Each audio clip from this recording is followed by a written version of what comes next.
in the ransom note was of her husband John's bonus check amount. And just 8 hours after that, her parents found the body in the basement. It was actually her father who had found her body. Even after the police had done a search of the property and found nothing, doctors who performed her autopsy ruled her death as a homicide by strangulation and a skull fracture. The autopsy also determined that her murder had to occur on Christmas Day. Over 20 years later, much of the case remains shrouded in a mystery. At first, her parents were suspects, as well as her 9-year-old brother. Of course, there was so much contamination of the crime scene that it was virtually impossible to figure out who actually killed JonBenét Ramsey.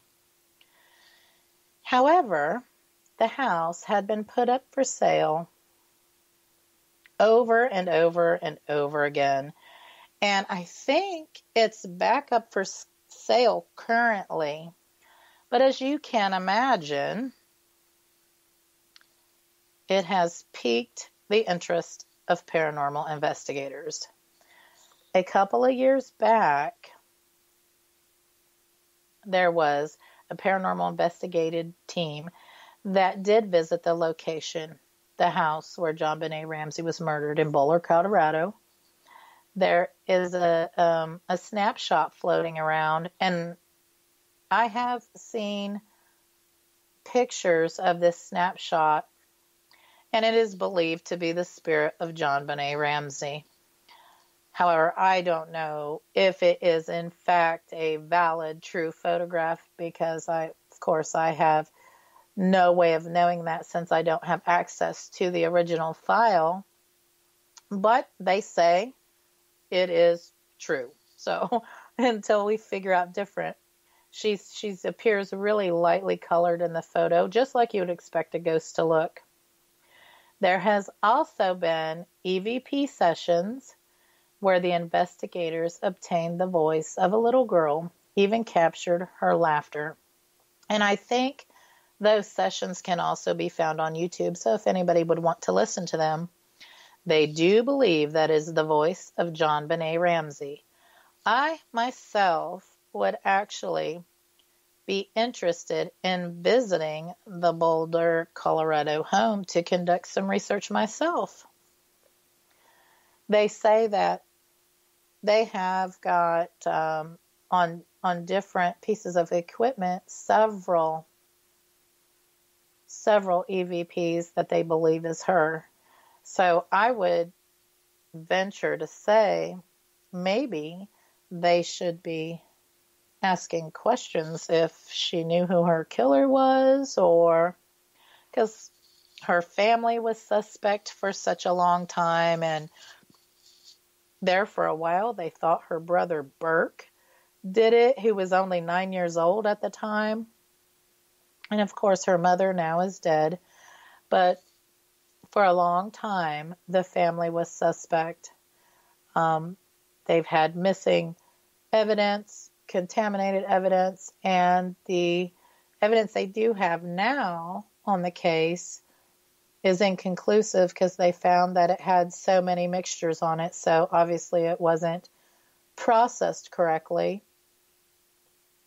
and many people have touched it obviously that shouldn't have. And with that, folks, with that horrific tragedy, we will be right back after this short break with more Ghost Talk. You are listening to Ghost Talk Radio on WBHM Digital Broadcasting.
22 minutes past the hour. Welcome back to Ghost Talk Radio. With me is your host, Shelley Robertson. If you just tuned in, I invite you all to join me in chat at wbhm-db.com, where you can ask me any questions you may have or share any stories you may have regarding tonight's topic, which is Tales of Christmas Hauntings. If you missed the first part of the show, no worries. You can catch the show archive at your leisure on Spreaker, Google Play, iTunes, and iHeartRadio. Before the break, I was talking about a murder case of the very young, beautiful little girl, JonBenet Ramsey, and the hauntings in her Boulder, Colorado home. And now we will continue on with some of the more, these are probably just more gruesome tales of Christmas hauntings. And like I said, all of these cases and stories tonight have had reports of paranormal activity. So, our next case takes us to Germantown, North Carolina, and I think we could sympathize somewhat on some of these circumstances. We know that the holidays can cause chaos and hustle and bustle. And through it all, Christmas can make us a little bit crazy. Well, that was just the case for Charles Davis Lawson, who actually was a tobacco farmer. On Christmas evening in 1929, he took a shotgun and murdered his wife, along with 6 of his 7 children. Now that's tragic enough. His 7th child, 16-year-old Arthur, he was off tending to an errand, and lucky for him, he would later return home to discover his father's dead body after the man committed suicide. To this day, no one knows the reason behind the father's psychotic episode. It has been speculated that it was a premeditated attack, given that he took the family to buy new clothes and take a family portrait shortly beforehand. So he takes the family and they go buy new clothes and they have a family photo taken, and then he murders them all and himself. That is a little bit psychotic. Now, some say that Charles' mental breakdown was due to head injuries sustained some months prior during an accident, even though autopsies revealed no abnormalities. Others think that Charles was feeling guilty over a rumored relationship with his 17-year-old daughter, Marie, where there were talks about the town that he supposedly got her pregnant. And I guess back in those days, that would be cause for suicide, I would say. I would say that would be cause for suicide today. This, even though suicide, I don't agree with suicide. This, of course, no matter the reasoning, was a horrific and tragic event on Christmas Day. Following the murders, the house became a tourist attraction, but it closed shortly thereafter. It wasn't open for very long. All of the family members were buried in a mass grave not too far from the church grounds. Many people have reported that the house is haunted and that the family can never truly find peace due to the fact that they were brutally murdered, of course, and that they were buried outside of the church grounds. And that is an interesting conclusion, that they were not buried in the church grounds. Now, something that we all are sure about is the financial burdens Christmas has on many people and many families.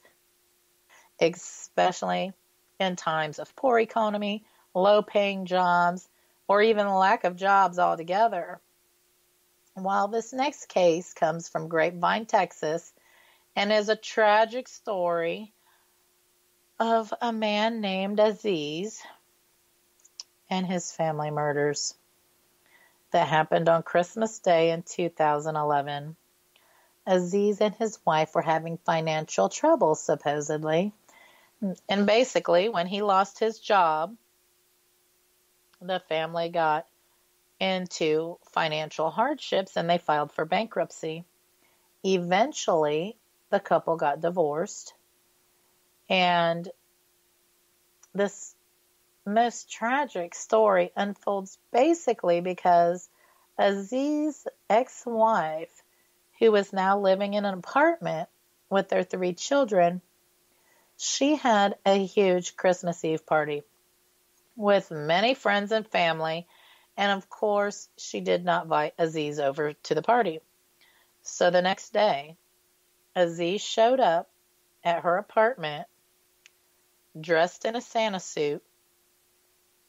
It was reported that his ex-wife, his 2 children, and 3 other family relatives were around the Christmas tree opening gifts at that moment on Christmas morning when Aziz came into the apartment, and he opened fire on all of them, killing everyone before killing himself. It was speculated that he committed the horrific crime due to the fact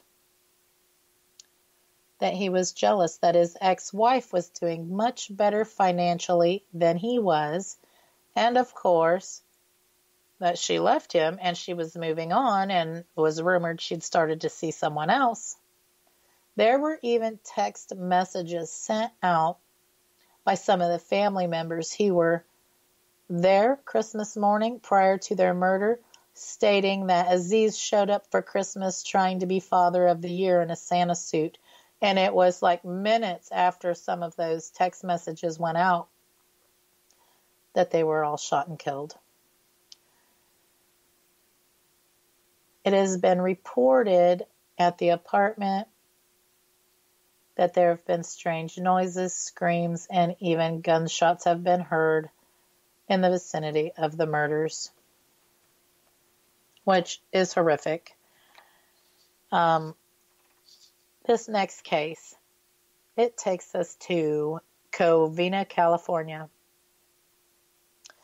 On Christmas Eve in 2008, and approximately at 11:30 p.m., a man named Bruce Pardo, he arrived at the home of his ex-in-laws dressed up as Santa Claus once again.